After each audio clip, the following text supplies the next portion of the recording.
name is Kane541204, or as everybody else in the stratosphere that knows me, my name is Harley Stacy. I am a dungeon master from, about 7 years now, give or take, and I have a lot of stories about Dungeons and Dragons. But I thought, for today, we'd start off pretty small, and I would actually talk about a character that I made for a game that I was a player as. A lot of people realize that when you're a DM, you kind of stay a DM. You, well, books. You usually have all of them. You have at least the player's guide, you have the monster manual, and you have the DMG. You have the core three, which, if you're my dad, you believe that any good D&D player requires all three. Personally, I think the only one you're required, quote-unquote, to have is at least the player's handbook. If for no other reason than so you know exactly what you're doing. But my dad's from old school D&D, playing Advanced Dungeons and Dragons and all that.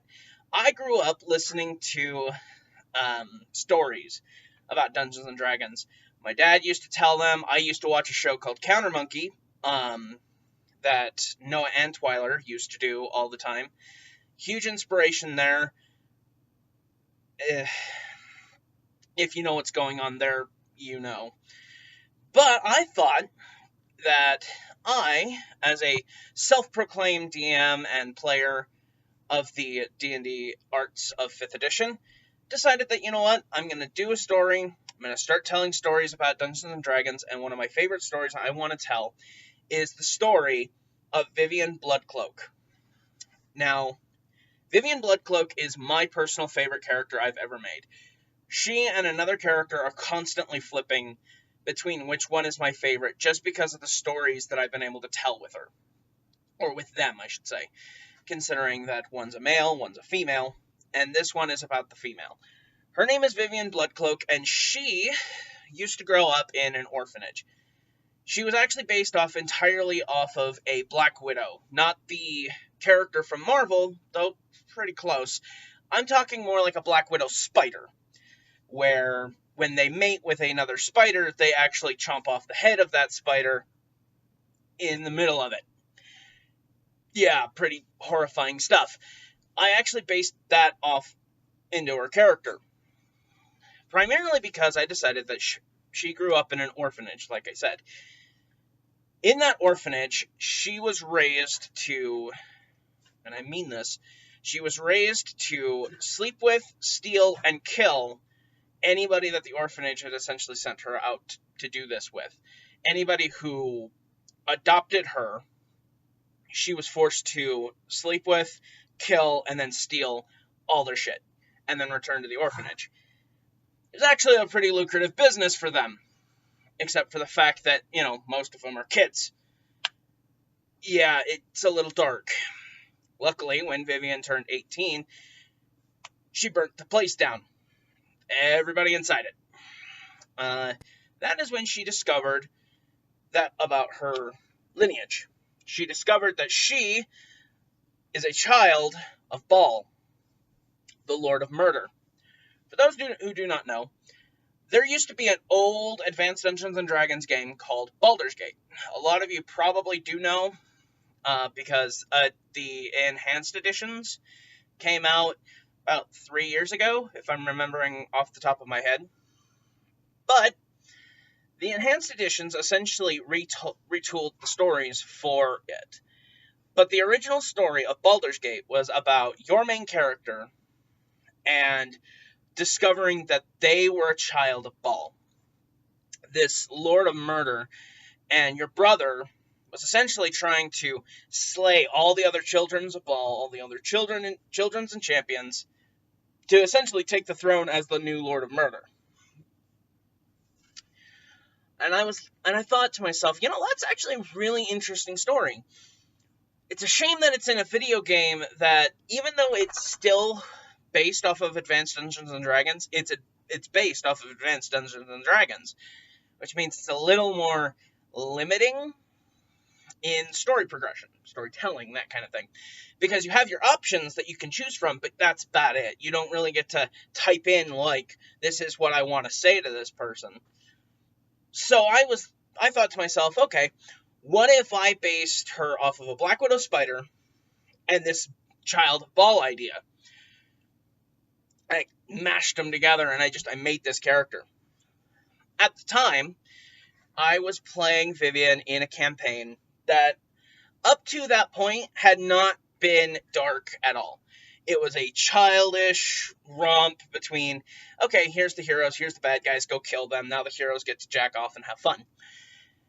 I wanted to kind of bring a little bit more seriousness to the game, primarily because I couldn't stop hearing the DM telling me that I have to make sure that's correct, that they wanted a little bit more seriousness curved into the story.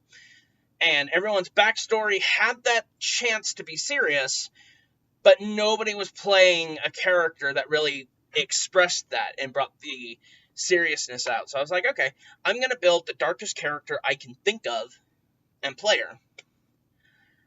So, like I said, Vivian's pretty dark. She's not nice to start. Vivian Bloodcloak is a bitch. She does not care about your feelings. She does not care about, in terms of like our real world, she does not care about political correctness. She will call you out on something she does not like. And if she thinks that it's going to hinder her or her party, she's going to call you out on it. And if you don't like it, she's going to cut your head off. And the reason why I like this character so much was because of how much trouble I would bring to the party. Like, here's an example. We are trying, first instance of the party meeting her, nobody liked her. Like, she showed up to the party, she flat out told them, okay, and I knew from the get-go the party wasn't going to like her. I told the party, okay, I'm willing to offer my services to the party as long as you guys are willing to help me kill Ball, because all that matters to her is her revenge. She wants to kill Ball and her mother, because her mother sold her to the orphanage literally like 10 minutes out of the womb. Yeah, edgy, right? And I never played her edgy, by the way. I never played her with that whole express of, oh, I'm so tortured and I'm off in the distance brooding. No, I always played her where she's in your face. She's like, okay, and? Like, you tried bringing something up that's like, hey, I've had a shit life. It's like, okay, and? She was that entitled character who was always, so? Trust me, darling, nothing that you do is going to make anything that I have experienced worse. And that's how I'd talk. I would always talk with that pompous, like, almost devilish, like, I'm better than you, and I know it, attitude. So you would never expect that kind of, oh my god, she has actually experienced some shit. Because the DM, they, apologies to my DM, they always had this, this thing about trauma. If your character was going to be traumatized by something, it had to be realistic. It was not something that you could just go, oh, my character's traumatized by something just off the wall. No, if your character was traumatized, they had to act properly traumatized. They had to act just like the trauma victims normally would. So I did a lot of research on this kind of behavior, how traumatic this is for a child. That's kind of why it's like, I realize how sketchy this is. Whoops. And I built her. And I realized that a lot of trauma victims actually use that attitude of, I'm better than you. I'm, that pompous, rude attitude. A lot of trauma victims use that to kind of keep themselves defended. Which is like, I'm calling a lot of you out. No, I'm not. 100%. It's shitty what happens to people out there in the world. I get that. I myself have abandonment issues. So I understand that shit happens and it hurts. So when I built Vivian, I was like, okay, I cannot build this character to be either overly sexual or be a character that's, if you're going to play a female character, personally, if you're male and you're going to play a female character, first of all, do not make them into like a horn dog. Do not do it at all. Because that's asking for trouble. Because what's going to happen? Your character's going to go in, oh, I'm going to seduce somebody. You know, let's be honest, that's not fun. You know, going in and trying to seduce everything's not fun. You know, and so that's why I built it into her backstory that if she sleeps with people, she kills them and takes their shit, because it's not really something that she herself wants to do. It's kind of what she knows. And it's what she knows because she's been doing it since she was 13 years old. It's a job, and it's what she knows. By the time she was 18, she burnt the fucking orphanage down. But that doesn't change the shit that she's gone through. You know, for her personally, she's actually not sexually attracted to anybody. In fact, in the whole game, her character arc was more or less getting to know these people and being able to open up about what's going on. In fact, Vivian at the start, to finish my story, sorry, I'm rambling. To finish my story, she first met the party, flat out told them, I want to join your party if you help me kill Ball. And the party was flat out like, Ball's a god. We're like level 5. Fighting a god isn't gonna get us anywhere. And Vivian was like, I'm aware of that. I'm aware that 9 times out of 10, you guys don't exactly want to fight a god. I do. So I am willing to assist you to become stronger to get there. And in-game, it actually took like 30 minutes before the party finally decided to accept me. And that was because I flat out told the party, fine, if you really want to go about it, you can have all the shit that I would normally acquire that you would split evenly amongst the party. You can have my shit.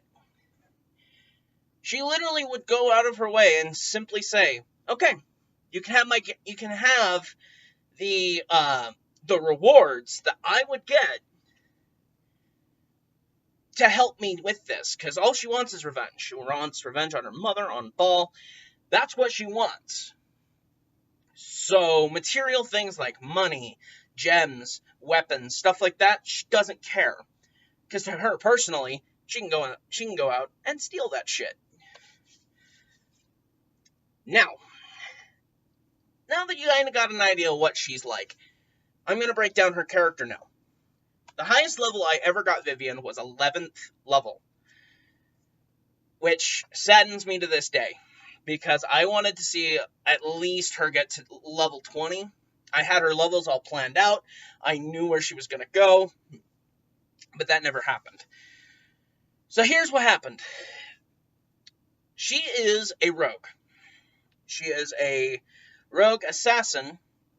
For those that don't know, at 3rd level in a class, you get to choose an archetype. And I chose assassin for her rogue. And I got that up to level 5. Once she became a 5th level rogue, I transferred it over to paladin. Think about that for a minute. For those of you who know 5th edition Dungeons and Dragons, they know that a paladin is really fucking good. Because let's be honest here, you're not using spell slots as a paladin, you're using your smite. Okay? You're divine smiting every fucking attack. It's like, okay, I'm going to roll 18. You hit. Great. I'm going to smite it.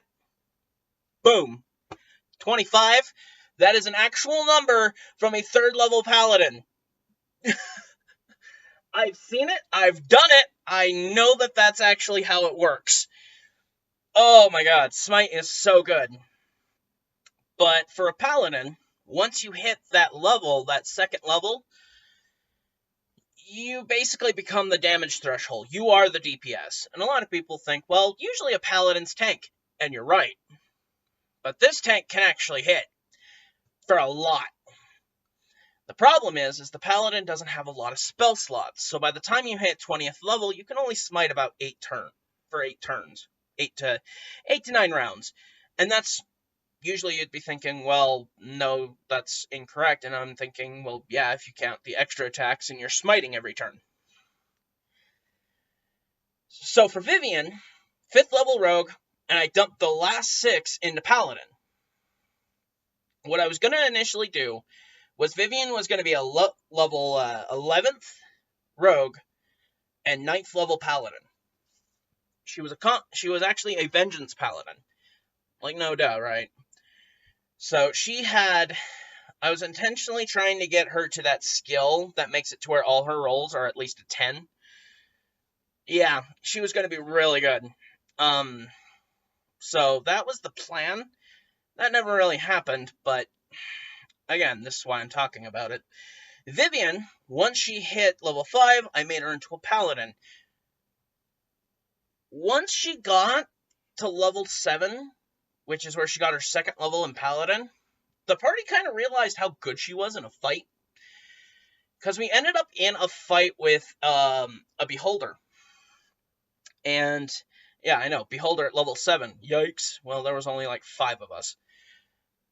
I told the party how my character essentially, okay, she draws her short sword, and she starts flanking. We use a homebrew ruling called flanking, where if you and an ally are standing directly across from each other, and the monster is focused on one of your allies, you get advantage on the attack roll, which is, it makes the fights go by a lot faster, because you have that advantage, you're constantly hitting. Yeah. It's one of the homebrews that I like to use a lot. A lot of my players who have played in my game use that homebrew, just because, like I said, it makes combat go by so much faster, because you and your enemies are hitting. They're doing damage, and it's not like, okay, turn 10, it's your turn, what do you do? I roll, miss. And a lot of if I remember correctly, flanking was in 3.5, if I remember correctly. I've never played 3.5. I've played Advanced Dungeons and Dragons, but I've never played 3.5. I wanted to at one point. Never had the money. So, yeah. My character started flanking with our barbarian, who was named Rook at the time. I started flanking, and I'm like, okay, I have advantage. Does he know I'm there? Well, obviously he knows you're there, because he's a beholder. All right, roll, nat 20. Great! Oh, you got a natural 20. Yep. And because I'm flanking, and I have advantage, I get my sneak attack. Smite. At level 7, I was able to pull off about 97 points of damage with a natural 20. That pissed off my DM. She was not happy with me. In fact, up to this point, I have never been able to recreate Vivian, because of the fact, in fact, from what I understand, they have flat out said they are not allowing rogue paladins in their game anymore. It's so hard to keep things straight. It's flat out, they do not want another rogue paladin in their party. The only way they're going to allow it is if the rogue goes up to like level 18, and then the last 2 levels are in paladin. By that point, you may as well just take the level 20 ability for the frickin' rogue. Just saying. So, yeah, that's how that is. That was her build. Her whole thing was she was a damage dealer. She would get into the middle of a fight, and she would attack. She would get the smite. She would get the sneak attack. That was her whole goal. Initially, I was thinking about making her a swashbuckler, because then it's like, well, hell, I can actually start doing my sneak attacks naturally without my allies. But looking into the swashbuckler, I realized, well, that's not really in her character. So, assassin rogue it was. That's what I started building. And it's not a bad build, honestly. I think rogue paladin with any of the 2 archetypes, great. You want to do heavy damage? Assassin vengeance. If not with the paladin, you take the oath of conquest. Because if you're not going to take Vengeance, you may as well take Conquest, because those are still kind of high in terms of damage. That, and Vivian was built before Tasha's Cauldron came out, and if I had known Tasha's Cauldron was going to come out with the archetypes that it did, I would have chosen Eyes of the Watcher for her. Just because of the fact that it's the best archetype for a paladin. It's the best oath. And if you think I'm wrong, the Oath of the Watcher gets Counterspell. For those who have played 5th edition Dungeons & Dragons, the Oath of the Watcher gets Counterspell on a paladin. Thank you. So,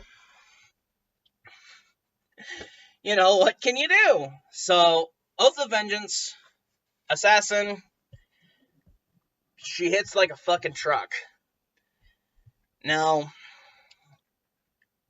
the DM that I used to play with, I stopped playing with them. Primarily because a lot of things have come up in my life that I need to get taken care of first. And I kind of want to make this into a pseudo thing I want to do for fun, kind of as a thing to, enjoy. So, and this is why I'm talking about Vivian, is because Vivian...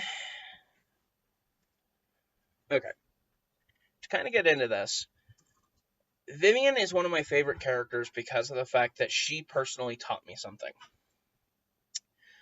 In my life, I have dealt with a lot of issues. I won't go into them here. But as you can probably tell from the video, I'm rather heavyweight. I'm not exactly the most cleanliness of persons. I try to keep myself clean. I try to wash every day. But it just doesn't happen sometimes. And for all my life, I have been bullied, treated like garbage. My own family tries to use me. Stereotypical stuff. Vivian was my way of breaking out of that, kind of being a pushover. When I was younger, whenever someone would tell me to do something, I would always go, okay. Even if it was bad for me, I would do it. Just because I was really susceptible to peer pressure. Playing Vivian really got me into the mood of going, no, I'm going to stand up for myself because that's what's important to me. Because to me, Vivian represents a part of me that I wish I could be. I wish I could be that kind of character who stands up in front of people and goes, no, I'm going to do what I want to do because it's best for me, instead of just being, okay, I can help you out, even though it's not okay for me to do so because I'm not feeling well, or because I'm sick, or because something's wrong, and I still do it because what else am I going to do? Vivian taught me not to just be a pushover. Vivian taught me to let things go, become better. And from then on, I've gotten a lot better about it. I've been able to stand up for myself. And for that, I will always be thankful. Always, always, always. And I'm thankful to Dungeons and Dragons. I'm thankful to everything that I have been able to do in my life because of it. Like this alone. This is a story about Vivian, This is why she and another character are always in the toss-up of my favorite characters.